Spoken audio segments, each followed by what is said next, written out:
How's it going, everyone?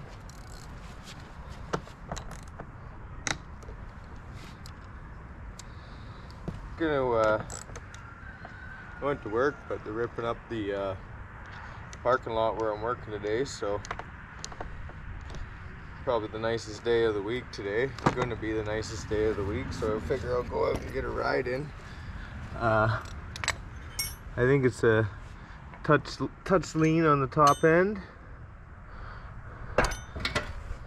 and possibly the pilot. So I'm going to go up a size on the main and the pilot, put the 180 in there, and I think it's got a 48 pilot right now, and I'll put the 50 in it quickly, and then I'll load the bike up, go get changed, load the bike up, and go for a little trail ride. I mean, it's 12 degrees here right now, so pretty nice, not hot. The bike's got VP1 C12 in it, so usually the C12 runs a little lean for stock jetting.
Don't want to get that dirt in there.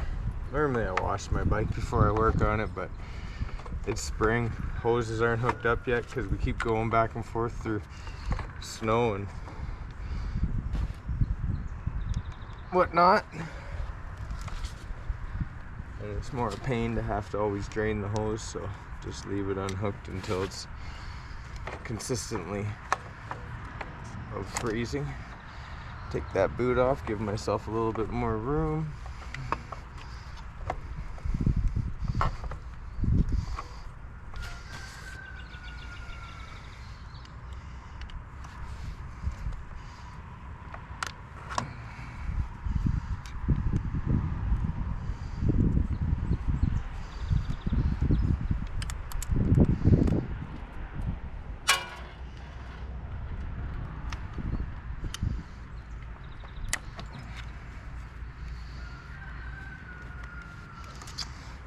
I know a lot of people end up getting scared of jetting and stuff like that, but it's pretty simple. Don't make huge changes. Change one thing at a time when you're first starting out, so you can actually see the difference and know what you did the right thing. If you're changing multiple things, you're really not 100% sure what changed what sometimes, or you can get so far away from factory settings, everything just runs funky.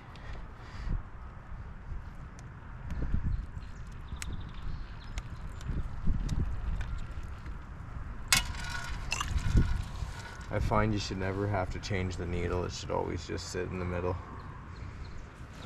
I wouldn't be changing needle clips personally.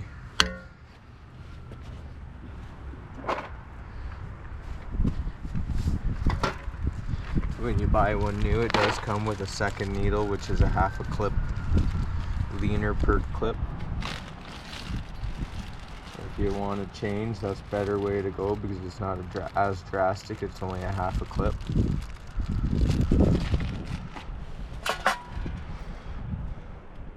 So there's a 52 and a 48, so it probably has a 50 pilot. which is fine, and there's a 175 and a 180, so it'll have a 178 main. Probably gonna leave the pilot, the 150 in there. That should be more than enough, and I'll just put the 180 main in.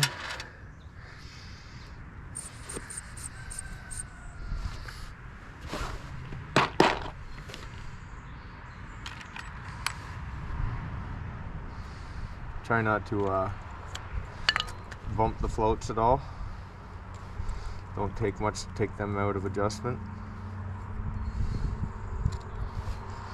So yeah, 178 main. And then here's the 180 main.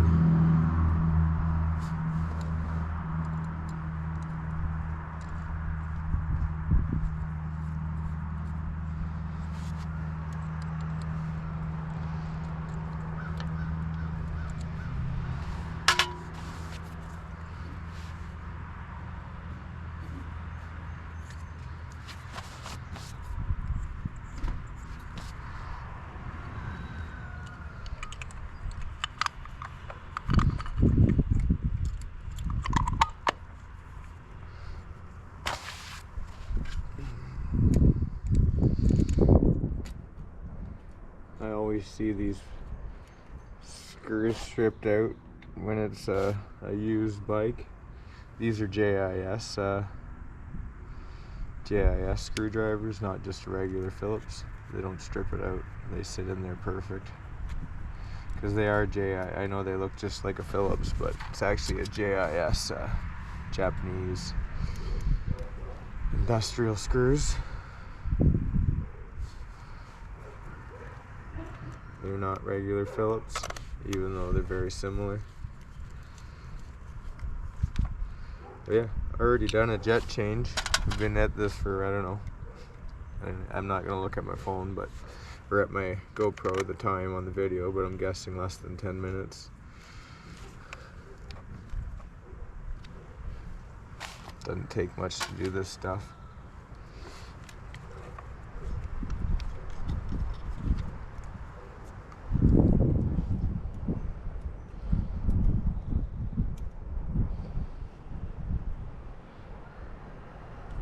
You do got to be careful that you don't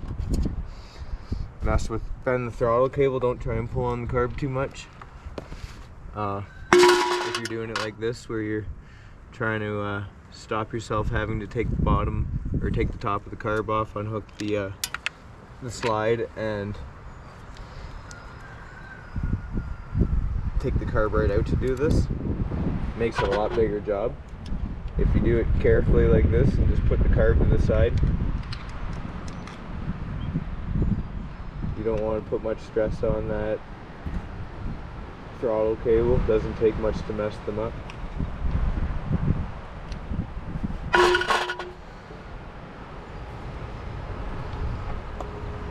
So the jet change is done. Put the boot back on. Well, mine's got a Boyson, so if you're running a stock or a V-Force, you won't have a boot like this.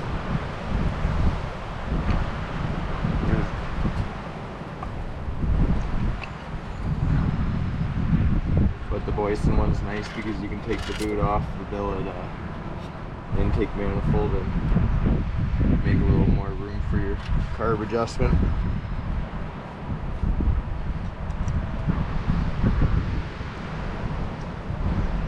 If I was running V-Force, I'd have a 182 in there main, but the Boyson rad valve likes a little bit leaner setting. It's more efficient, or whatever the case is. I know it's like ported inside there, but definitely more efficient than OEM intake boot with V-Force or with stock reeds. They just seem to like a setting lower than what I would normally run, and that's what they say right on the instructions, and they come with them. It states that it likes a leaner one, and I mean, I don't usually go by other people's jetting. I go by what my spark plug says, what if I can hear any pinging, and it's definitely true to what it says, where it does like a little bit leaner of a setting than OEM reeds or B-force reeds. I also feel like you can feel more of an improvement from the rad valve opposed to B-force. Sorry about the wind if that's making it a little fuzzy, hard to hear. Just trying to thread these vent hoses back through.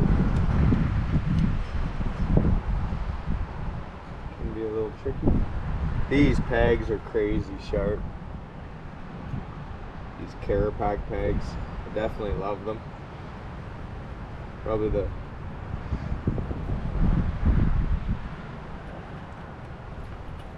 aside from suspension valve for you, these pegs, I'm a tall guy, I'm 6'2". Like I said in my previous video, normally I run a CNC, hammerhead CNC shifter with an offset. I go like 10 mil offset because I have a size 13 boot, which is freaking huge. If it wasn't for my big feet, I'd never want to. I wouldn't be adjusting my cockpit because of my height, but the big feet, they make it hard to get under the shifter when your foot's on the peg where you want it when you have a size 13 motocross boot. For me anyway, I find that.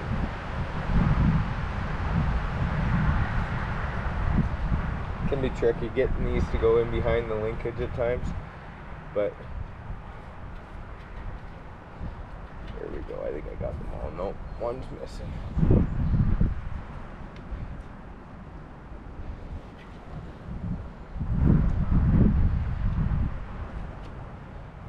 Take me longer to get these vent hoses back in their home than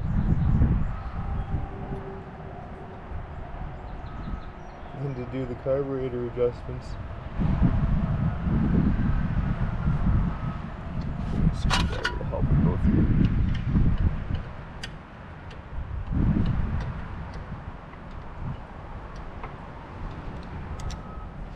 There we go. They're all in. Touch of dirt in the car for my dirty hands.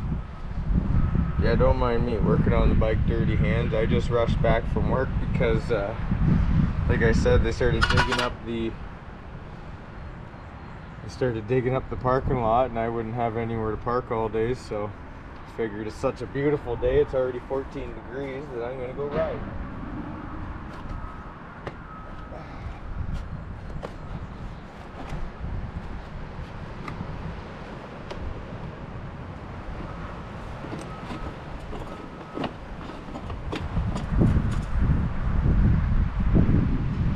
It'd be a pain in the arse to line it all up like this with the subframe and everything on it, but man, it saves time.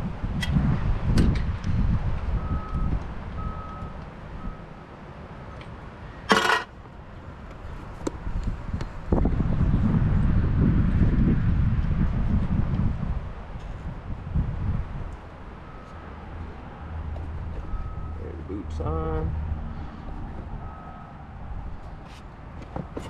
Everything's lined up, boots on.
grass away.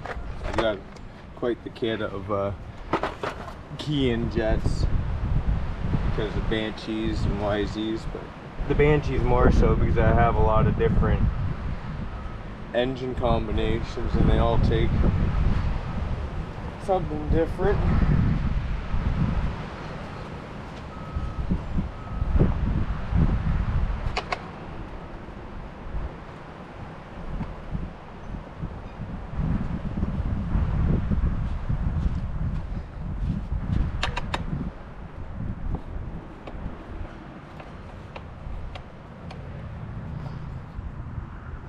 So there we are. Put the seat back on. Fire up.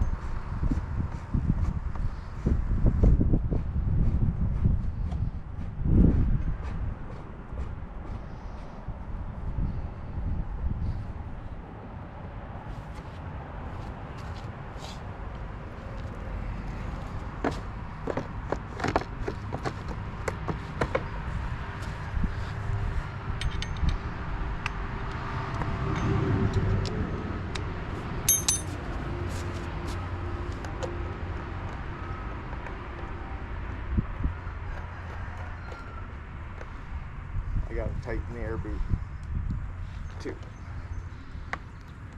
And that fired up.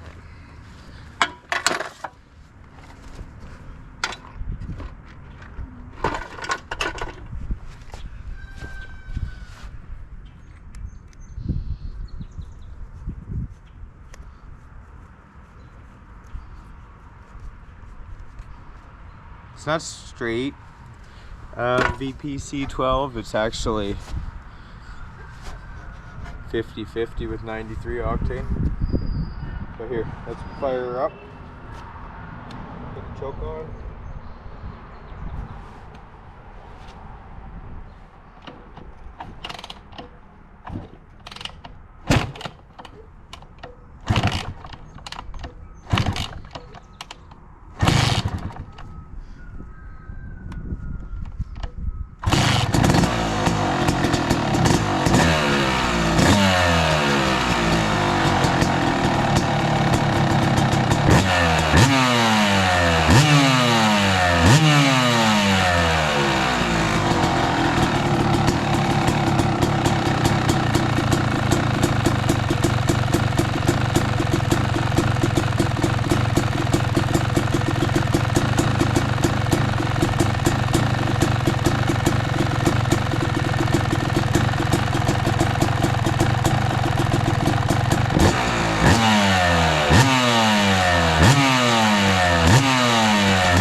Well, there we are.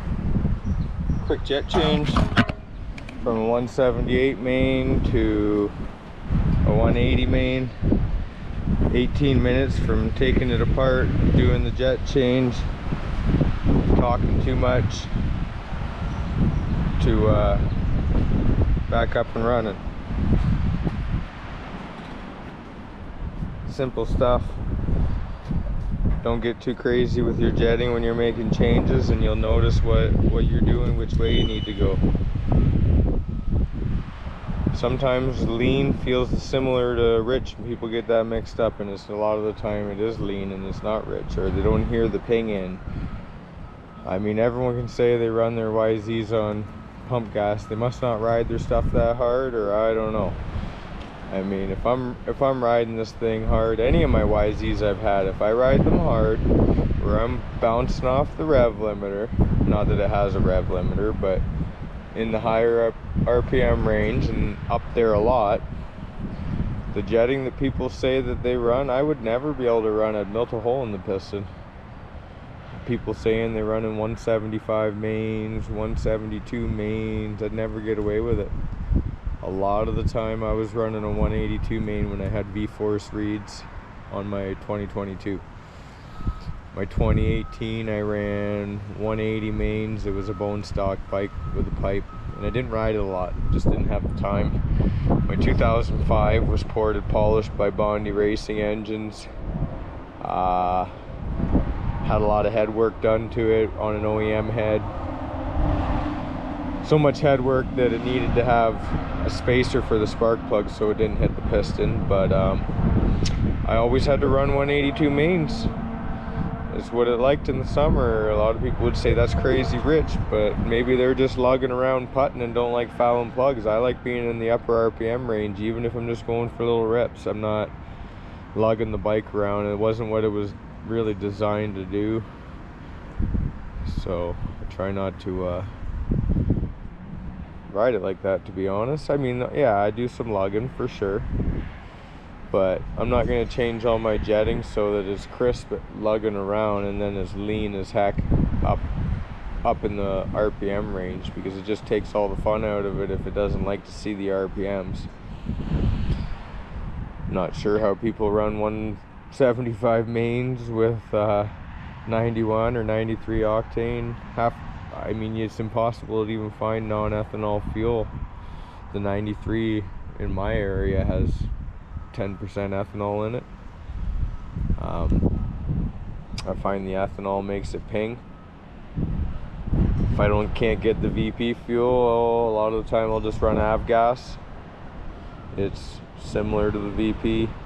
People will have that argument, oh, it's not designed for high RPM. It's fuel. It's literally gasoline that is 101 octane. And it burns great. Had great luck with it. A lot of people I know have. If you were running an ultralight snowmobile engined airplane, you'd run avgas in it. Well, that's a 2-stroke snowmobile engine and they run high RPM too, and they're holding it high RPM the whole time. It's not like they're on and off the throttle like we are. They're more using their main jet circuit for the most of it. So anyway, yeah, that's the bike. Carapacks are just amazing. Great pegs. Flow rear sprocket. I put a new arcade chain, O-ring chain on it. The standard non-O-ring chain was getting bunged up with mud and getting tight, and they're noisy. So I did take the flow brake lever off. It wants to fold down while I'm riding, and it's just kind of like a bad design. Put the stock back on. But yeah, there's the bike. We're gonna go riding here shortly, so you'll probably see some riding content. Have a good day, folks. Thanks for watching. Like, share, subscribe. Throw a comment down underneath. Thanks.